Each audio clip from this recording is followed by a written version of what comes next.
आगामी लोकसभा चुनाव से पहले सियासी गलियारों में खूब हलचल मची हुई है।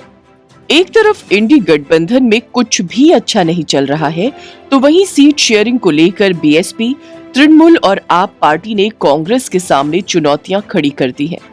मायावती और फिर ममता बनर्जी ने जहां अकेले के दम पर लोकसभा चुनाव लड़ने का फैसला सुना दिया है, तो वहीं बिहार की राजनीति में भी घमासान मचा हुआ है। कांग्रेस नेता राहुल गांधी की भारत जोड़ो न्याय यात्रा के सीमांचल में प्रवेश के पहले बड़ी खलबली के संकेत मिल रहे हैं। राज्य में सत्तारूढ़ दलों के बीच समन्वय की खामियां बाहर आने लगी हैं। राजद और जदयू में संवादहीनता और असहजता की स्थिति बता रही है कि ग्रह नक्षत्रों का संयोग बिगड़ चुका है। भाजपा जदयू की बिखरी हुई पुरानी कड़ियां फिर से जुड़ने लगी हैं। परिवारवाद की राजनीति पर बिहार के मुख्यमंत्री नीतीश कुमार के बयान के अगले ही दिन प्रधानमंत्री नरेंद्र मोदी ने भी इसी हथियार से विरोधी कुनबे पर प्रहार किया है। सारे पत्ते जोड़े जा रहे हैं तो नई कहानी आकार लेती दिखने लगी है। माना जा रहा है कि अगले 2-3 दिन बिहार की राजनीति के लिए अति निर्णायक साबित होने वाले हैं।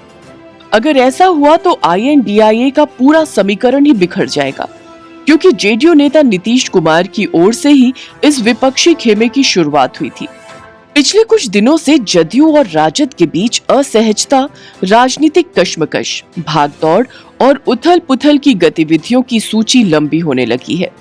इसी बीच राजद प्रमुख लालू प्रसाद की राजनीतिक रूप से बेहद सक्रिय बेटी रोहिणी आचार्य के एक्स पर गुरुवार को धड़ाधड़ 3 पोस्ट ने दोनों खेमों के नेताओं की धड़कनें बढ़ा दी हैं। एक बारगी ऐसा लगने लगा है कि सत्ता की कहानी में बहुत जल्द ही रवानी आने वाली है।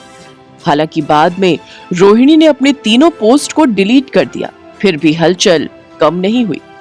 चर्चा है कि जदयू खेमे ने रोहिणी की उस पोस्ट को गंभीरता से लिया है जिसमें कुछ अनहोनी जैसा संकेत किया गया था।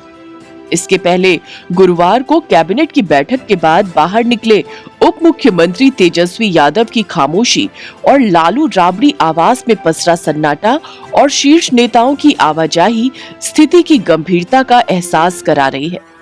बिहार विधानसभा 2020 का चुनाव जदयू ने भाजपा के साथ मिलकर लड़ा था। दोनों ने सरकार भी साथ साथ बनाई थी, लेकिन कुछ मुद्दों पर तल्खी के कारण लगभग 20 महीने बाद 10 अगस्त 2022 को जदयू ने भाजपा से नाता तोड़कर बिहार में राजद, कांग्रेस समेत 7 दलों की सरकार बना ली। इसके साथ ही नीतीश कुमार ने भाजपा के खिलाफ राष्ट्रीय स्तर पर गठबंधन बनाने की भी पहल की। मगर इधर कुछ दिनों से महागठबंधन सरकार के दोनों बड़े दलों के रिश्ते असहज नजर आने लगे। 2 दिन पहले केंद्र सरकार द्वारा कर्पूरी ठाकुर को भारत रत्न देने की घोषणा के बाद से दोनों के बीच तनाव की चर्चा भी तेज हो गई है। बहरहाल सबको इंतजार है कि बिहार की राजनीति आगे कौन सी करवट लेती है। राजद और जदयू के रिश्ते का अंजाम क्या हो सकता है और भाजपा की अगली रणनीति क्या हो सकती है। बिहार में सियासी अटकलों का दौर जारी है और माना जा रहा है कि इस दौरान नीतीश कुमार किसी भी पल बड़ा फैसला ले सकते हैं। नीतीश कुमार के एनडीए में शामिल होने को लेकर लगातार अटकलें लग रही हैं। अमित शाह दिल्ली में बिहार बीजेपी के अध्यक्ष सम्राट चौधरी के साथ बैठक कर रहे हैं। वहीं राजधानी पटना में भी सियासी पारा हाई है। खबरें हैं कि नीतीश कुमार जदयू के वरिष्ठ नेताओं के साथ सीक्रेट बैठक कर रहे हैं। इस बैठक के बाद बड़ा फैसला हो सकता है, हालांकि इसकी पुष्टि नहीं हो सकी है। राजद ने भी कथित बैठक को लेकर प्रतिक्रिया दी है।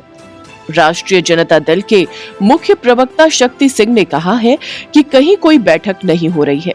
प्रतिदिन लोग आते जाते रहते हैं, कार्यक्रम होते रहेंगे। शक्ति सिंह ने कहा कि बिहार में स्थिति बिल्कुल साफ है। 5 तारीख को सदन भी खुलने वाला है। राज्यपाल का अभिभाषण भी होगा, जिस पर कैबिनेट की मुहर लग चुकी है। शक्ति सिंह ने कहा कि बिहार में सरकार मजबूती के साथ काम कर रही है। युवाओं और किसानों के हित में लगातार काम किया जा रहा है। उन्होंने आगे कहा कि नौकरी की प्रतिज्ञा नीतीश जी के नेतृत्व में पूरी की गई। देश में बिहार एक मॉडल बन चुका है। राष्ट्रीय जनता दल इस सरकार में मजबूती के साथ नीतीश जी का साथ दे रही है। राजद ने अंगद की तरह पांव गाड़ कर रखा है। भारतीय जनता पार्टी सिर्फ काल्पनिक एजेंडे को स्थापित कर रही है। बीजेपी मीडिया में सियासी उलटफेर की स्थिति पैदा कर रही है। बीजेपी को उससे कुछ फायदा नहीं मिलेगा। उन्होंने ये भी कहा कि तेजस्वी जी की लीडरशिप में लगातार विकास किए जा रहे हैं। तेजस्वी जी ने पूरे कार्यकाल में जो संजीदगी का, सादगी का और एडमिनिस्ट्रेटिव स्किल का परिचय दिया है, ये बात पूरे बिहार की जनता जानती है। तेजस्वी यादव काम करने के लिए जाने जाते हैं। अब जो लोग कयास लगाते हैं, लगाने दीजिए। आपको बता दें कि लालू यादव की बड़ी बेटी रोहिणी यादव ने सोशल मीडिया पर एक पोस्ट किया था, जिसे उन्होंने बाद में डिलीट कर दिया।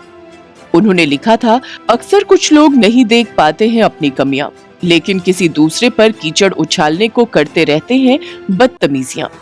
इसके बाद दूसरे पोस्ट में लिखा, खींच जताए क्या होगा जब हुआ न कोई अपना योग्य, विधि का विधान कौन डाले जब खुद की नियत में ही हो खोट।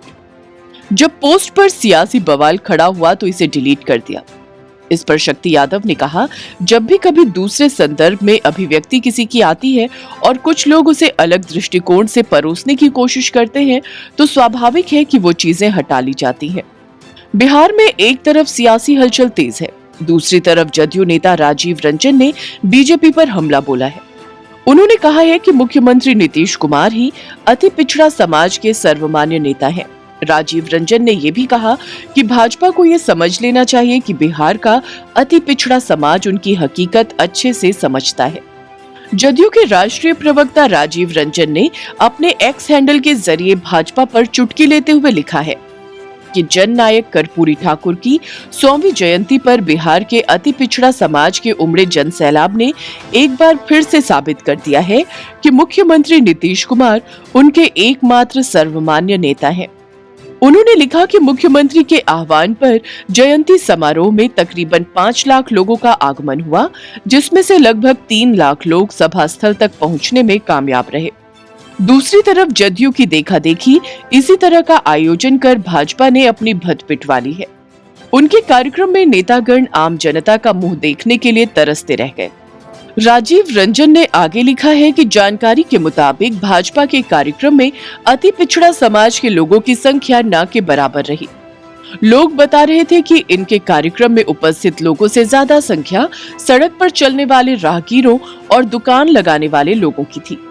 उन्होंने ये भी कहा कि इस कार्यक्रम के बहाने भाजपा अति पिछड़ा समाज में अपनी शक्ति दिखाने के चक्कर में थी, लेकिन जनता ने उन्हें उनकी हैसियत बता दी। उन्होंने लिखा कि अपने असफल आयोजन के बाद भाजपा को ये समझ लेना चाहिए कि बिहार का अति पिछड़ा समाज उनकी हकीकत अच्छे से समझता है। उन्हें पता है कि भाजपा का अति पिछड़ा प्रेम सिर्फ वोटों के लिए और चुनावों तक सीमित है। फिलहाल बिहार की सियासत और क्या क्या रंग दिखाती है, ये तो वक्त ही बताएगा। अगर आपको हमारा ये वीडियो पसंद आया हो तो इसे लाइक, शेयर और चैनल को सब्सक्राइब जरूर करें।